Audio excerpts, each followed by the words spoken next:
Hey, what's going on, guys, and welcome back to another episode in my Football Manager series. This is episode number 15, and today a brand new season gets underway with Hull City as we begin our Premier League campaign with the game against Reading at the KCOM Stadium. But before we play that game, though, going to show you Hull's transfer window, and so many deals to complete. Once again, prepare for another 15 minutes of me nattering on for ages about every single intricate detail of every single transfer. Let's get to it.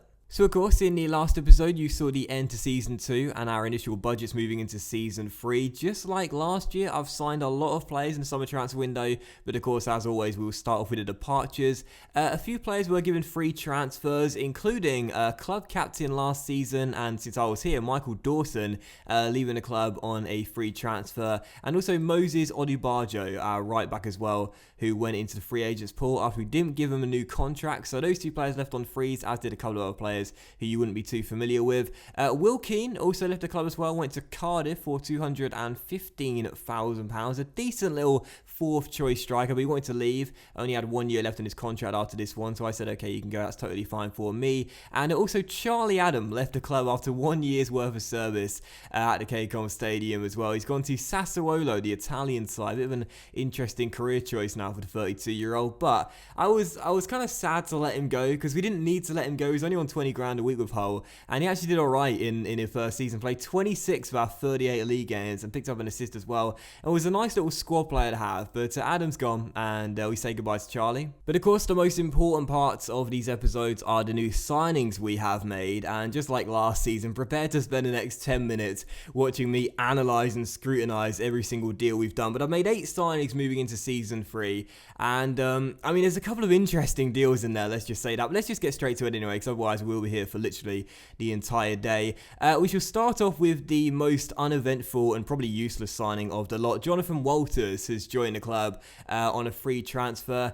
Now, I always like having a player like Walters in my team, a real workhorse, someone who just continues to run and run and run, and that's such a great work rate, determination, and teamwork stat. He's got all 3, 17 stamina as well, 18 natural finish. Walters is the type of player I love in the game of football, someone that technically is pretty awful, let's be honest, but mentally and physically, that's where his main strengths are. He's someone who just tries so hard, and I really respect that as a grafter. So Walters is in on a free transfer, but I would be lying to you if I said that the main reason I signed this guy was not to be a mentor. Year after year in Football Manager, I still have the same philosophy when it comes down to having young players in my team. I must sign them a mentor to work with as well. And Walters is a mentor for a young player that I've signed, who you'll be seeing in today's episode as well. And I mean, I'm excited. I'm excited for that. And Walters is literally here just to, again, work hard, be a bit of a coach as well, but also work really hard and mentor a young player. So Walters is in mainly to tutor a youngster. And the next signing I'll show you is another bit of a useless signing, mainly because I thought we were going to be selling our backup left back Andrew Robertson, but as you'll see, Robertson is still here. Theo Hernandez has joined on a season-long loan from Atletico Madrid, and again, I signed him in preparation for when Robertson was due to leave. He was supposed to go to Bournemouth, but in the end, Bournemouth pulled out negotiation with Robertson and ended up signing Kieran Gibbs. So this guy came in and I was like, oh, well, now we don't really need him. But to be fair, we're only paying 3.3 grand a week. No fees whatsoever in monthly playing or unused fees. So he's not costing us any money, really. And he's here as a third choice left back. So yeah, I didn't really need him in the end, but I guess we'll take him. He's costing us absolutely nothing, really. So Hernandez is in, a very decent young fullback, but again, someone who was literally signed just for preparation when someone left, and then he didn't leave. So the poor kid's going to get no game time whatsoever here, but he's in regardless, and I'll take him. And the third signing I'll show you is Sam Byram. Yes, Sam Byram has joined the club from recently relegated West Ham. Of course, once of Leeds as well, Sam Byram, so played for both Leeds and West Ham, so I wasn't too keen on him, but to be honest, he only cost us 500 grand, and I thought we may as well sign him, mainly because Odubajo was always going to get released in the summer. I didn't really like him. I didn't think he was good enough for this whole team, so I let him go, and I thought now he's gone, we need a backup right back for Fulquier. I wanted Carl Jenkinson, but Jenkinson turned me down and moved to Stoke. So I thought, brilliant, we'll get the other one instead then. So Sam Byram is in instead. And to be honest, he's not that bad. Technically he's all right, mentally he's all right, physically he's all right. He's a bit average. I mean, that's probably the best way of describing Sam Byram. He's just average. He's just really, really, really average. And he'll be a backup right back for Fulkier, and he'll play a few minutes, but mainly he's not that great. But again, for £500,000 on lower wages, Noddy Barjo, I don't really see it being a bad deal. He's here on a 5-year contract anyway, just to be a backup right back. And again, I don't mind that too much. I think he'll be alright as cover for Fulkier. So the fourth player I'll show you is a player who has just decided to come and join permanently for us. Jonathan Dos Santos, who was here on loan last season from Villarreal, has signed on a 4-year deal for £6 million. We had that future fee arranged with Villarreal last season after he came in for the second half of the season. And as it was coming towards the deadline for me needing to put in a future fee, I thought, why not, right? He's still got some really good stats, and I hate these red arrows so much, man. I hate red arrows in Football Manager like you'll never believe. But I thought he's got some decent stats. Technically he's really, really good. Physically not the best, but he's got high work rate, which I really, really like as well. And I like him. Last season he was pretty decent when he came in, and I like him a lot. So Dos Santos has joined on a 4-year deal, 45 grand a week, and again, not a bad signing that one. For £6 million, I thought the future fee was there. We may as well take Villarreal up on the offer because we won't get him any cheaper than this. So we may as well take it while we can get him. So Dos Santos is in, and not a bad signing. And now we're going to be moving into the final 4 signings, and these are very, very interesting ones as well. But I'll start with probably the least interesting in all of them, and the final one I've just made. Tom Heaton has signed for the club on a 3-year deal, the ex-Burnley goalkeeper, and of course came through the Manchester United Academy many years ago, signed for just £1.1 million. A really, really cheap transfer. Now with clauses, it could rise to, I think it's £4.4 million or something, which on its own I would have been fine paying, but he's probably not going to hit those clauses because one of them is play 50 league games, which he's just not going to do. And I think another one is international games as well, which is highly unlikely. He's only been capped once and probably won't ever play for England again at 32. So yeah, basically we paid just over £1 million to get Tom Heaton in as a backup goalkeeper. Absolute bargain. I was so happy with this deal. 25 grand a week, 3-year contract. As we all know, Tom Heaton is a fantastic shot stopper.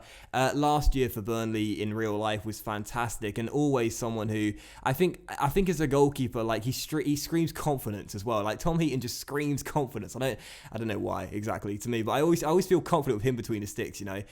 His position's not the best, but really as a backup goalkeeper for Rajkovic, I mean, this guy is worth it. Ripley is a decent backup, but Heaton is a step up. And if worse comes to worse and Raj is out for the rest of the season with a serious injury or something, I wouldn't really feel confident throwing Ripley between the sticks. But Heaton, I wouldn't mind that at all. So Tom Heaton is in, very, very cheap transfer fee, and a very good deal. Very, very good signing this one, and I think a really good piece of business. Alright, so now we're moving into some very interesting transfers. Jonathan Leko is the next guy I shall show you guys, who I've signed from West Brom for £7 million with clauses. This deal could get to 13 million, I think it is. I really should write this down before I show you. Jonathan Leko's in regardless though, of course, came through the West Bromwich Albion Academy. Very decent, young, talented winger. He's absolutely rapid, technically not terrible. He's got 15 flair as well. And just like last year with Delafeu and Jordan Ibe, I'm bringing this guy in. I'm going to hope the exposure to first team football is going to turn this guy into a superstar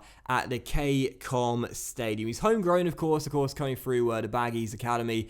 He's really, really good, and he's capped at under 19 level for England as well. And yeah, I think this guy is really, really good. And, like Delafeu, he's going to get a lot of minutes this season. He'll be on the bench most of the games, so I just contradicted myself there. But he will play a lot this season, trust me. A lot more than he would have got at West Brom. And I'm excited about this guy, because I think if we can really give this guy a lot of TLC, he could become really, really good. And in the first season, as an impact sub coming off the bench with that pace, I think he'll be really, really useful. But in years to come, I want him as my first choice left winger to cut inside and be an inside forward. If we can train out a finishing stat as well, that'll be perfect. So yeah, Jonathan Leko is in, and I think that's a really, really great signing. Fantastic deal, even though it is quite expensive. I think it'll be worth every single penny.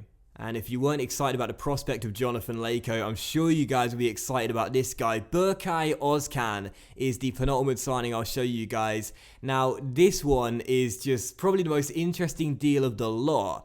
and someone that I was so happy when we signed him.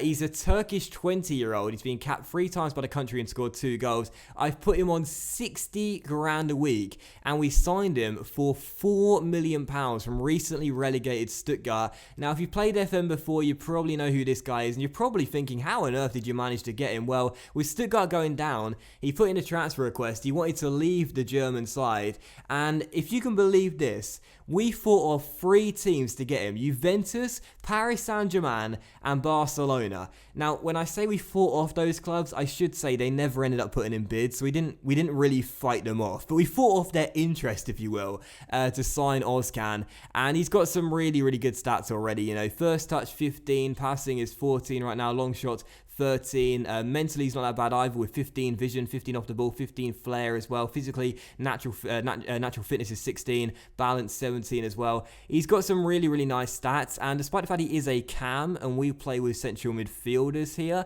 I'm going to hope he'll still be effective when playing deeper, due to the fact, as you can see, the stats there suggest he can definitely play there, and right now we are training him in that, aren't we? I thought we were. Oh, okay, well, we should be. I thought we were playing him CM, but we are now.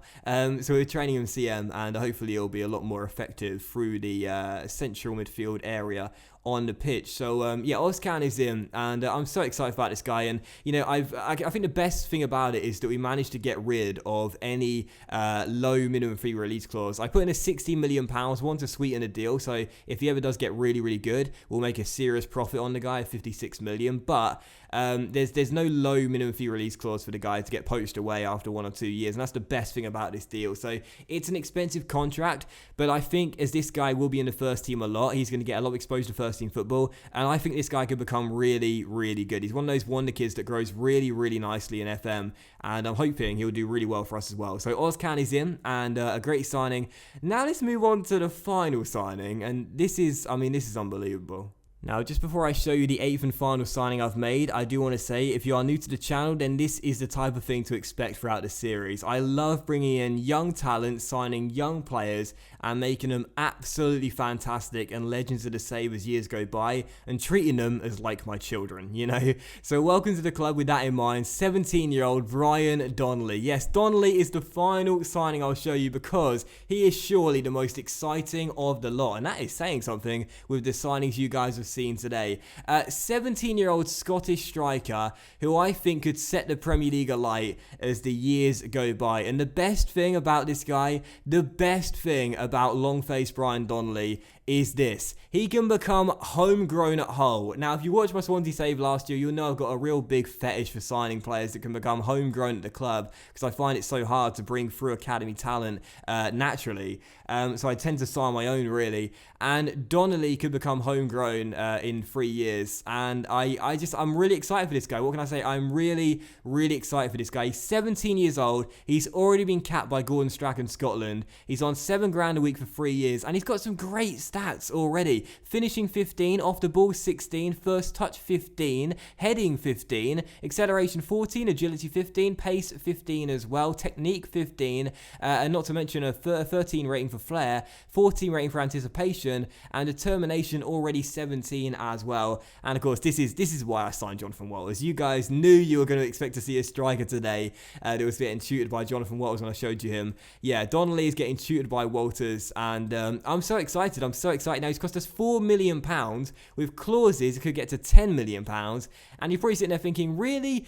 £4 million on an unproven 17-year-old? Well, when he was 15 years old, he'd scored 7 goals and got 5 assists in 26 games in the SPL. So I think this guy could, 16. I think this guy could prove to be an absolute bargain for us. So Brian Donnelly is in, and I'm so excited for the Scot. I really am. And if you watched my Swansea save last year, I'm confident this guy could be the new Gianluca Esposito, the new Italian style. If you watched that save, you would know we bought him as a young kid, and the rest was history. I'm hoping the same will happen with Donnelly. He's going to take us to new heights with Hull City, and he's going to become the best Scottish player of all time. And I think he really could be. He's got some great stats. He's got some really good potential, and I'm excited. I'm really, really excited. It's a lot of money to spend on an unproven 17-year-old, but I think he could prove to be an absolute steal as the years go by. So Donnelly's in on a 3-year deal, and I think he's going to be a really, really great sign at the KCOM Stadium. And yeah, so in the end, we spent £22.5 million on 8 new players. And I wouldn't say the transfer window was any worse than last year's, despite spending almost half the amount we spent last year. And I wouldn't say it was less uneventful either. In fact, I would go as far as saying the signings we made this year were better than last season. In fact, I'm really excited for the new season. I really, really am. You know, Ozcan's come in, Leko's come in, of course, Brian Donnelly in as well. I really do believe we made some great signings moving into season 3. And I'm so excited for the season. I really, really am. Now, as you take a look at the squad here, as you can see, currently Ozcan is injured right now, so he will miss the opening day today. But for the most part, the squad has come back from preseason healthy. This is how preseason went. We won all of our games but 2. We lost to SC Cambuur and also Shangang in China as well. Every other game was a win though. And I'll show you the squad depth as well moving into season 3. Where are we here? Where's team report? There we are. And this is how the team looks. Now, it is getting better than last year. I should say it is getting better than last year. You know, last season we had a lot more negatives than positives, same as season 1. But I really do believe we are making strides forward with Hull City and becoming a much better team. I really do believe that. Whilst we still do lack real quality in depth, and whilst we still do lack real first team quality as well, we still are making steps forward, at least in my opinion. I think we've done some great business in the summer, and I'm very excited for season 3. You know, I really, really am, and I do believe that this year we should once again be able to avoid relegation, and just like last season, hopefully, very comfortably as well. These are our objectives. Once again, the Premier League avoid relegation, reach the 5th round this year in the FA Cup, and reach the 4th round of the EFL Cup. Those two I'm not too happy about, but those are the lowest I could set for these expectations, because of course we don't care about the cup, so the board won't be happy about it when we eventually get knocked out in the first round, just like we have done the first 2 seasons by lower league sides. But either way, the most important thing for me is, as always, keeping Hull in the Premier League. And this season, I am targeting a mid-table finish, and possibly, if we're lucky, a top half finish around 7th to 10th. That would be very, very difficult, but just making steps forward, and I'll be okay with that. So anywhere between 7th to 14th, 15th place, I would take that as a good season with Hull City. The teams that went up, by the way, were Ipswich, West Brom, and Swansea. And yeah, so I think that's pretty much all I need to show you going into season 3. Is there anything I'm forgetting? I think finances, maybe? Is that it? I don't know. Finances? There's always something I forget to show people, you know, as I start the season. What am I forgetting here? Oh, I know one thing you guys will want to see, as I forgot to mention. Michael Dawson, who was our club captain, got released from the club, of course. We've had to change captains moving into season 3. Curtis Davies, who was also due to be released in the summer, got given a new 1-year deal on £12,000 a week. Took a massive pay cut, so respect to CD. And we've made him club captain for his loyalty. And Predrag Rajkovic, Raj the boy, is now our vice captain here with Hull as well. So yeah, changing of the captain's armband. Davies now takes it permanently, and Raj is our vice captain moving into the second season. So yeah, that's it, and I think that is pretty much what I wanted to show you. So there we go. So first game of the new season will be against Reading, and let's just dive straight into it. I always feel like I'm forgetting something when I probably aren't, but let's just move into it so I can shut up worrying about it. And the first game is indeed at home against Reading. Now, of course, in season 1 we won the season opener away against Everton. In season 2 we lost at home to City, that 6-3 crazy game, and I'm hoping that in season 3, we'll be able to win the opener against Reading at home. So this will be the team for the game then. Raj in goal, back four of Timon, Carter, Vickers, Maguire and Fulquier. In midfield, and Dai Henriksen, Dos Santos. On the wings, Delafeu and Ivan. Borja Baston is our lone striker. On the bench, Tom Heaton, Daniel Ayala, Andrew Robertson, Ryan Mason, Jonathan Leko, Seth Roach and Hernandez. So, no place... do you know what? Let's put Donnelly on the bench. Let's put Donnelly on the bench for Seferovic. And let's see if the kid can come on and score on his debut. So, that'll be the team for the game then. And let's dive straight into it. So, Reading, first and only game today of the new season. Can we get the win on the opening day? Let's hope so. Come on, Hull. Sticking with that 4-1-2-1, 4-1-3-2, 4-1-4-1 DM wide. And same instructions. And let's hope for a really good start to Season 3. Also, by the way, it is like 28 degrees in Manchester today on Saturday afternoon, and I am sweating like crazy right now. I've had a fan on. I've had the balcony door open as well because I had to turn that off and shut the door as well to record. But I'm absolutely sweating like crazy right now. My night is absolutely baking today. But anyway, So first chart or highlight here, and Danny Williams is off in 2 minutes and 21 seconds. Oh my goodness, 2 minutes and 21 seconds into the new season, and Danny Williams is off. That could be a new record for quickest red card to a season ever. Danny Williams already off, Reading down to 10 men. And let's try and get ourselves up the pitch quicker now. Mix the passing up a little bit, play a bit wider too, stretch Reading out a little bit, and go down the flanks a bit more too. We've got the extra man advantage now. We've got to make this count. Let's go fluid as well in our team shape, and see if we can try and get ourselves some chances. Passionately, I'll say push forward. And hopefully we'll be able to get a highlight from somewhere. But Reading are dominating possession despite having the extra man. I don't like that at all. So at the break, we are definitely going to have to change a couple of things, because right now we should be looking to score the goals, but instead we've done nothing in this first half. And even with Reading going down to 10 men, that doesn't look like changing. Come on, lads, what's going on? Right, assertively, I'm going to say I'm far from pleased with what I saw from this team. We fired up the boys, and we really should, hopefully at some point, get ourselves in front. I mean, we got the man advantage. Let's push higher up a little bit in our defensive line. Let's get stuck in as well. Be a bit more expressive, and we really do need to stretch Reading out a little bit here, and try and get some chances. Much higher the tempo as well. And should we go to attacking? I never feel like attacking works in this year's FM, so we'll stay on control for the time being.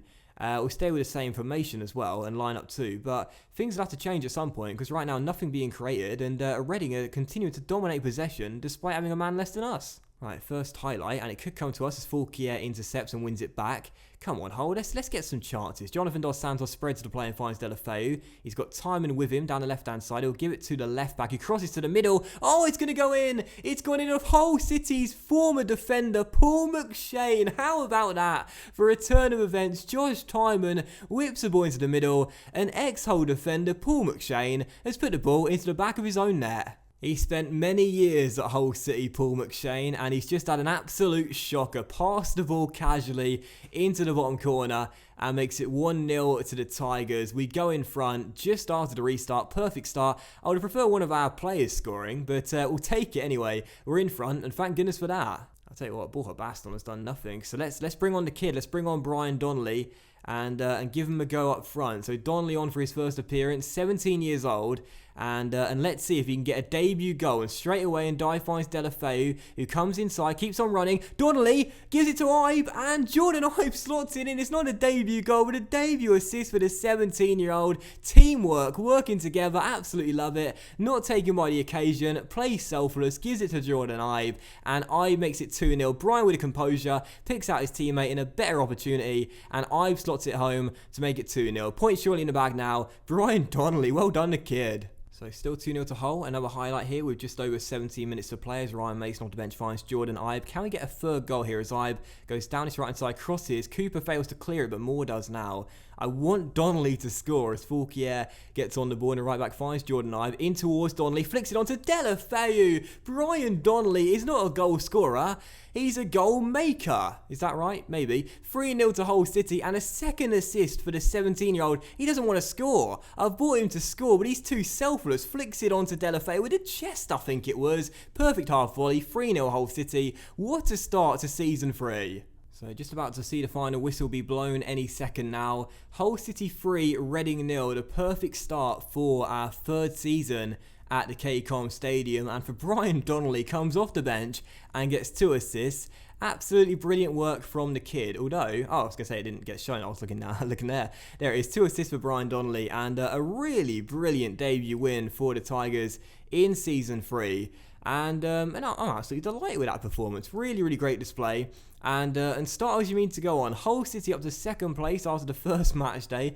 Can't be too excited about us finishing there coming the end of the season. It's probably not going to happen, but very good start. And, this season we have made a lot more improvements than the previous 2 years. I really do feel that. I'm not just saying that to big up the team. I really do believe that. I think this team is much stronger than the one you saw in Season 1 and even last season as well. So yeah, I must say I'm very, very confident moving into Season 3 that we are going to have a really successful third season at the KCOM Stadium with this group of players. Perfect start, 3-0 win, and long may it continue. So that will end today's episode of our Football Manager series, guys. So a big thank you for watching. I hope you have enjoyed it. If you did enjoy today's episode, then please do consider leaving a like, as likes are of course very much appreciated, and it will help channel out as well.